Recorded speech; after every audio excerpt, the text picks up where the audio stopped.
Fala pessoal, muito bom dia, sejam bem-vindos a mais um episódio dessa segunda temporada do podcast Histórias da Vida. E se você ainda não acompanhou os episódios dessa temporada, procura lá no teu agregador de podcast preferido, tem muito conteúdo bacana sobre comunicação, comportamento, programação neurolinguística, carreira, ansiedade e muito mais. E essa semana eu vou falar sobre um tema que vem aparecendo muito no meu dia a dia, carreira. E quais as profissões e habilidades que vão se destacar nos próximos anos. E para começar eu vou contar uma historinha aqui. Desde 1971 existe um movimento que começou lá na cidade de Davos, na Suíça, e que teve a participação das maiores empresas do mundo.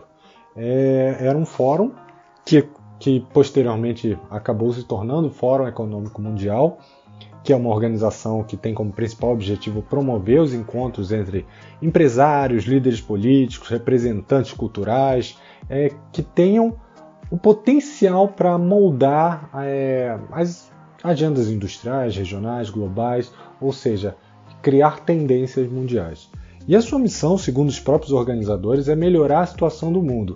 E é claro, existem diversas críticas em relação à visão do fórum, principalmente sobre globalização e a questão do progresso econômico, como é que existe a relação nos impactos ambientais, a divisão de riqueza, miséria no mundo, pobreza, enfim. Temas que eu não vou trazer nesse momento porque o objetivo aqui é falar sobre visão de futuro das carreiras e habilidades que vem crescendo.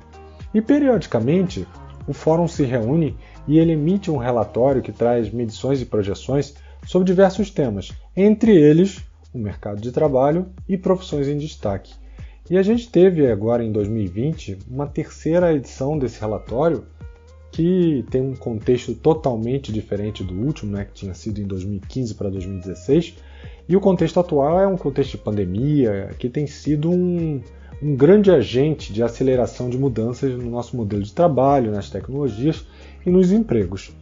E tem 3 pontos que se destacaram muito e que vão servir como base para grande parte do que a gente vai falar daqui por diante no episódio de hoje. 3 aspectos que eu acho que são fundamentais e que estão sendo empurrados pela pandemia, estão sendo alavancados pela pandemia. O primeiro deles é escalar o home office, ou seja, onde muitas empresas deixaram de adotar o home office como simplesmente uma prática esporádica ou segregada para se tornar o modelo principal de trabalho, garantindo assim continuidade e crescimento das suas operações, inclusive em outros países. O segundo ponto é a digitalização dos processos de trabalho, é mudar o modelo de trabalho para que ele possa ser realizado de forma remota, principalmente, e de forma digital. Já era uma coisa que vinha sendo implantada nas empresas, mas a muito longo prazo. E o ganho na redução de custos, velocidade, desburocratização e o melhor acompanhamento dos fluxos de trabalho, eles até já eram percebidos. Mas a pandemia ela mudou totalmente esse cenário. Ele passou de desejo para necessidade. E o terceiro ponto é a automação de processos de trabalho. É um ponto importante, assim como a digitalização do trabalho, e ele surgiu também para a revisão dos processos, principalmente dos processos repetitivos e que possam ser automatizados. E esse, apesar de ser um grande ofensor de muitos empregos, ele também é uma grande oportunidade porque ele abre novas carreiras que há pouco tempo nem existiam. E diante desse cenário, as empresas passaram a adotar com maior frequência ferramentas de videoconferência, dar maiores oportunidades de trabalho remoto, treinamento e educação dos seus funcionários para que eles possam se adaptar a esse novo contexto e eventualmente até a uma nova atribuição dentro da empresa mais orientada a essa transformação digital que as empresas estão passando. E cerca de 5% de todos os trabalhadores do mundo, durante esse período de pandemia, um pouco mais de um ano que a gente está passando, eles tiveram algum tipo de transição de carreira para se adaptar a essas transformações. E os setores mais impactados nessas transformações foram os setores de entretenimento, hotelaria, alimentação e vendas. Então, a gente já falou, já contextualizou, contou uma historinha bonita, mas qual é a previsão do mercado de trabalho? Então, vou falar um pouquinho do que foi previsto nesse último relatório para os anos de 2020 a 2025.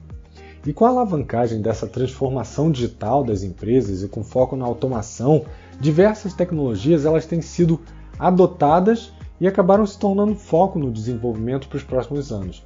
A computação na nuvem, Big Data, e-commerce, esses já estavam em alta e continuam estando em alta, mas agora eles são seguidos da criptografia, que reflete um mundo digital cheio de inseguranças e vulnerabilidades, e além disso a gente também tem inteligência artificial, reconhecimento e processamento de dados, sejam eles imagem, texto ou voz, realidade aumentada, impressão 3D e 4D, novos materiais e fontes de energia, tudo isso que começa a trazer uma visão de futuro voltada à robotização em um outro nível de aplicação.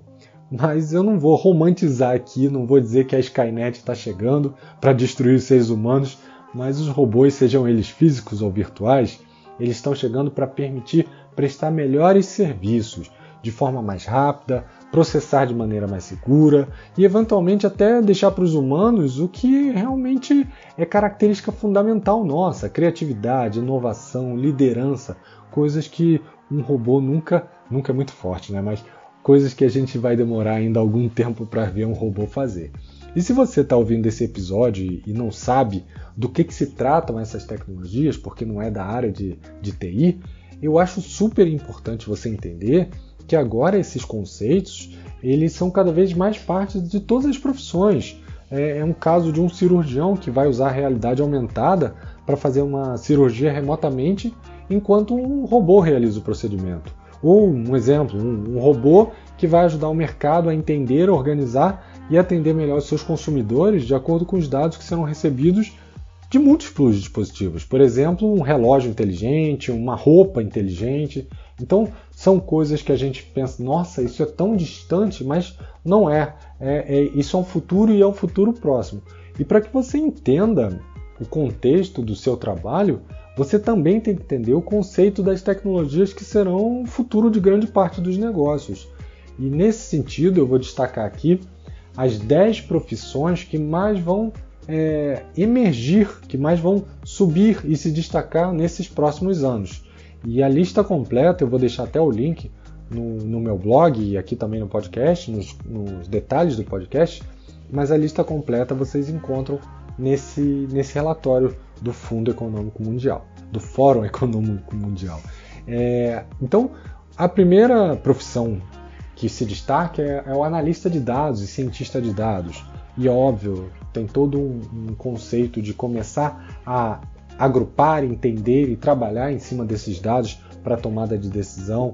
Tem um especialista em inteligência artificial e aprendizagem de máquina para poder aprender com esses dados e evoluir na tomada de decisão. Tem um especialista em Big Data e novamente a gente está falando aí, muitas informações estão sendo coletadas. O que a gente precisa começar é a trabalhar com essas informações para que a gente possa ter melhores serviços, para que a gente possa tomar melhores decisões e até ser preditivo em relação a um determinado risco, apesar de sim ser um mundo onde prever alguma coisa é algo bem complexo.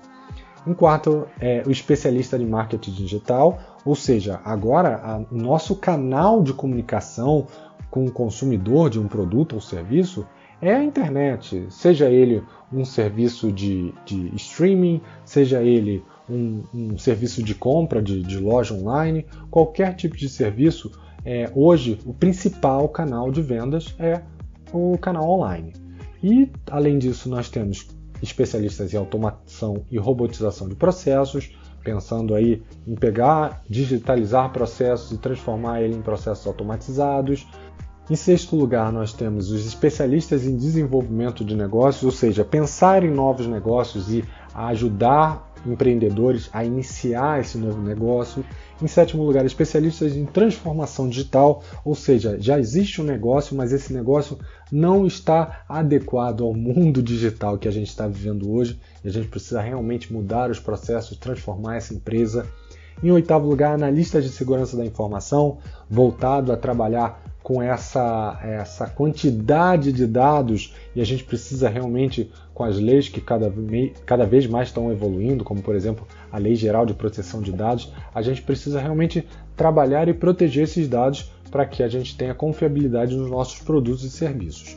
Em nono lugar, os desenvolvedores de software e aplicações, que aí são a grande maioria da área de tecnologia. E em décimo lugar, especialistas em internet das coisas, que vão ajudar a conectar tudo que a gente fala com receptores em roupas, em óculos, em dispositivos, enfim. A gente está juntando tudo que a gente falou naqueles 3 pilares em profissões que serão as profissões dos próximos 5 anos, né, segundo o relatório do Fórum. E, gente, isso não quer dizer que todas as profissões vão convergir para a tecnologia, não, com certeza não. Mas isso demonstra como elas vão ser impulsionadas pela tecnologia e vão gerar necessidade de novas profissões para alavancar a sua própria evolução. E mesmo assim, existem também profissões que tendem a diminuir a procura por conta da digitalização e robotização, principalmente aquelas que têm atividades repetitivas e que às vezes o robô vai ter a maior assertividade e velocidade para realizar. E agora que você já conheceu as profissões que vão crescer nos próximos anos, eu vou entrar aqui nas habilidades e você vai ver que nem todas as habilidades estão relacionadas a coisas que robôs podem realizar. E é exatamente aí onde tem o diferencial humano, né? Onde a gente realmente pode se destacar e fazer uma transição de carreira. Hoje em dia, considerando esse cenário, para você aprender e fazer uma transição, obviamente, eu não estou falando uma profissão, mas fazer uma transição, aprender uma nova habilidade, você precisa, 80% dessas novas habilidades precisam de no máximo 1 ano. Então, assim, é possível sim aprender e não perder essa oportunidade que a gente vai ter nos próximos 5 anos de se reciclar, de entrar no mercado com o que vai ser a vanguarda da tecnologia e das profissões aí do futuro. Então vamos lá para as habilidades. Vou falar as 15 habilidades mais procuradas pelas empresas hoje em dia, tá? A primeira é o pensamento analítico e inovação, ou seja, ser capaz de criar conexões entre informações e dados para criar algo novo através de coisas existentes. Inovar nem sempre é criar do zero, mas é ser capaz de entender as necessidades e chegar a uma solução com algo existente. O segundo item é aprendizado ativo e estratégias de aprendizado, ou seja, a gente quer profissionais que sejam capazes de aprender, de se atualizar, de se manter atualizado de forma constante e ter uma estratégia de evolução que possa aplicar para si mesmo e até para suas equipes, para outras pessoas que estejam dentro desse contexto.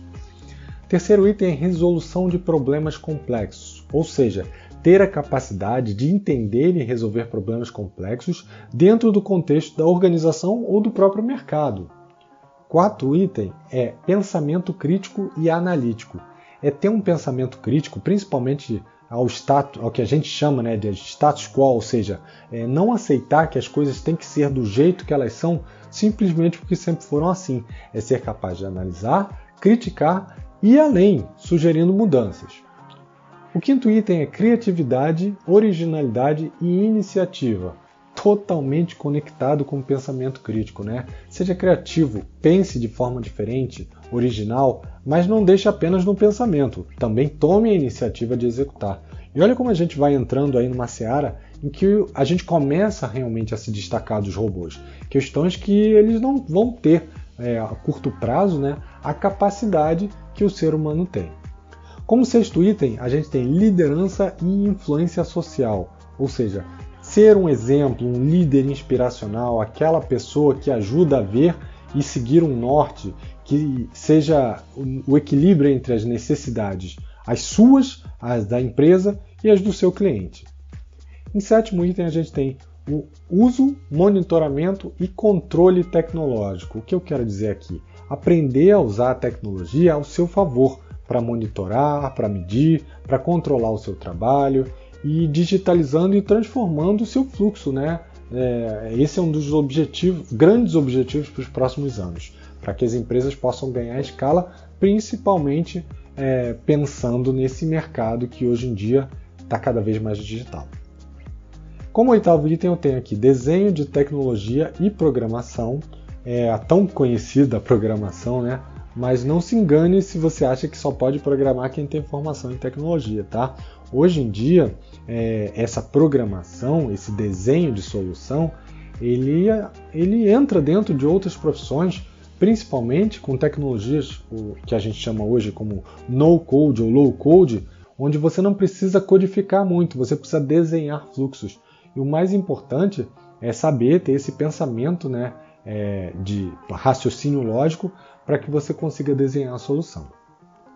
Como nono item, a gente tem aqui resiliência, tolerância e flexibilidade, principalmente em relação a momentos de estresse. Então é saber lidar com o estresse do dia a dia de forma flexível, onde você vai ter opiniões divergentes, onde você vai ter situações adversas e se mantendo resiliente, ou seja, sempre retornando à sua estabilidade.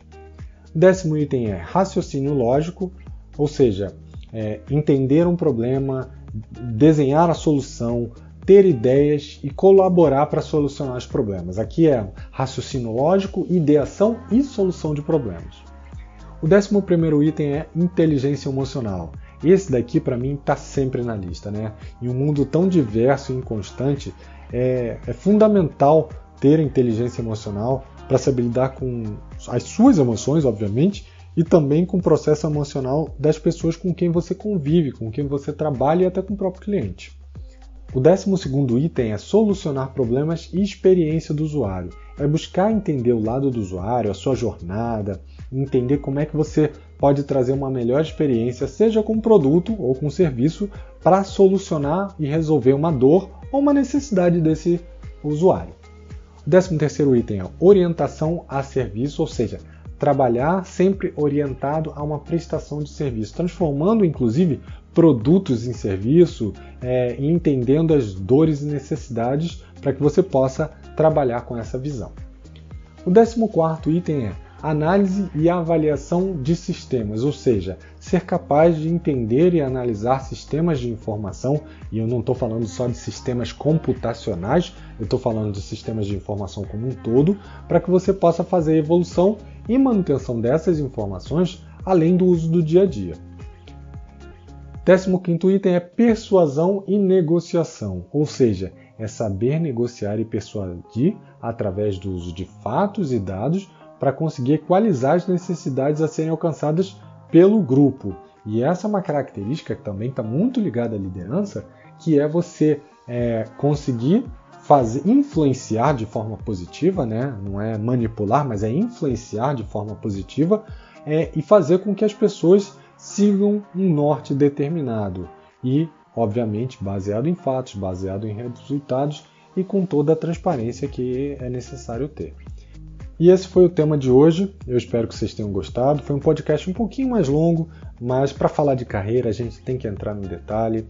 E se você tiver a oportunidade, entra lá no artigo que está no meu blog, que fala desse tema. Ele vai ter os links dos infográficos, ele vai ter o link dos próprios relatórios do Fórum Econômico Social, para quem quiser acompanhar, ele tem muito mais informações do que eu falei aqui.